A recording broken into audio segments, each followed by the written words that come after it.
मोजां मोनदों समायदोंथ' दासो थान्दा लाहैबावनो हिनजावनि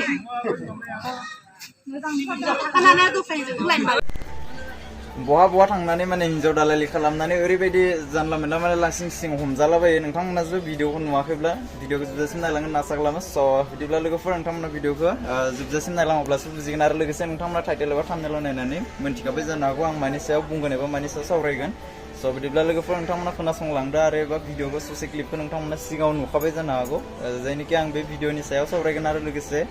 आं बहा थांगासिनो नैबेखौ आं खोन्थागोन मोननै टपिकनि सायाव भिडिअ लानानै फैबाय माने भिडिअ लाबोनो हायाखैमोन आं मैया आपल'ड खालामनो सानदोंमोन खिन्थु मैया हायाखै आरोना आं बेलेग जायगायाव फैदों आरो बेलेगाव थांनो नागिरदोंना बेनिखायनो माने मैयायो आं मोनसेबो भिडिअ आपल'ड खालामनो हायाखै स' लोगोफोरा खोनासं बिदिब्ला जायनोखि मैयायो सोरबा सानै आरोना माने मा बुंबावनो दा नामखौ लानोबो माने बालायलाङो जिखुनु माने नामखौ लायोब्ला माने बेलेग खोनायो आरोना बेनिखायनो आं जेबो बुंथ'ला नोंथांमोनाथ' भिडिअ नुनानै मिथिखाबाय जानो हागौ मानि थाखाय मा जागासिनो आरो लोगोसे मानि थाखाय बेयाव मा खालामगासिनो स' बेखौनो आं फंनैसो खोथा बुंगोन जायनोखि माने हिन्जाव दालालि खालामनो थांदोंमोन होनना बुंनाय खोनादों आरोना सिख्ला दालालि आरो लोगोसे बिथांखौ बुंनाय जादों जे सासे हिन्जावा माने उन्दै उन्दै गथ'फोर सिख्ला माहारिफोरखौ माने ओरैबायदि माने नोंथांमोनाथ' मिथिखाबाय जानो हागौ आं बुंलायनो दरकार गैया माने आं बुंबा एसे बोरैबा जायो जायनोखि भिडिअ जि नुदों बेनो आरोना बेखौनो बुंनो सानदों आं ओमफ्राय लोगोसे दायो बिथांमोनखौ बेबायदि खालामदों बहुत मोजां जादों आरो लोगोसे ससियेल मिडिया आपल'ड खालामदों बिराद मोजां जादों आंनि थाखाय मानो होनना बुङोब्ला दानि जुगावहा बेबायदिनो गावबा गावनि हौवाया जुदि माबाफोर गोरोन्थि मावोब्ला एबा माबाफोर जुदि प्रब्लेमावहा सोरबा हिन्जावजों लाइन लायोबा आरो सोरजोंबा बहाबाफोर सोरखौबा जिनाहारि तिनाहारि खालामबायोब्ला आरो लोगोसे बहाबा थांनानै गावनि हिन्जावखौनो गारनानै गुबुन हिन्जावखौ लानानै खारनायावहा हमनानै मोनोब्ला बेबायदिनो खालामनांगौ आरो लोगोसे ससियेल मिडियाआव आपल'ड खालामनांगौ बेखौ आं सिगांनिफ्रायनो गोदो गोदाय जेसेबांखिनि फार्स्ट इउटुब चेनेल खुलिदोंमोन नैबे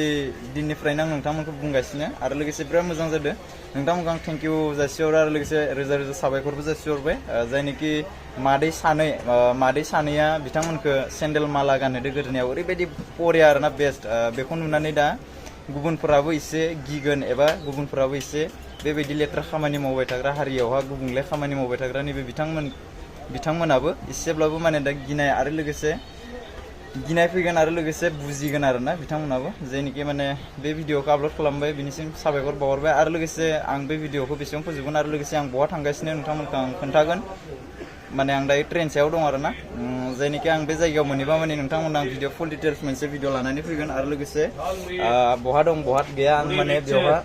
सानदेखालि सहैबा माने आं नोंथांमोननो दिन्थिनो नाजागोन नोंथांमोना नायबानो जाबाय आरो लोगोसे जेसेबांखिनि हायो सापर्ट खालामलांबाय थाबानो जाबाय जेसेबांखिनि सिगाङावहा माबायदि सापर्ट खालामदोंमोन आरो लोगोसे नोंथांमोनखौ आं बुंखादोंमोन ना 20K जायोब्ला माने मिउजिक भिडिअ लाबोगोन होननानै आं लाबोगोनबो 20K थाबैनो आरो जासिगोनबो बारा गैला जास्ट 3K बारायना हो 20K जानो थांगासिनो स' लोगोफोर आरो लोगोसे मोनसे आं गिफ्ट अवे होगोन बेवहा जाय देरहायो बेखौ डाइरेक्ट माने गुगल पे खालामहरनाय जागोन आरोना नङाब्ला बिदिनो फ्लिपकार्ट अनलाइन खालामना हरनाय जागोन एड्रेस लानानै आरो लोगोसे माने जाय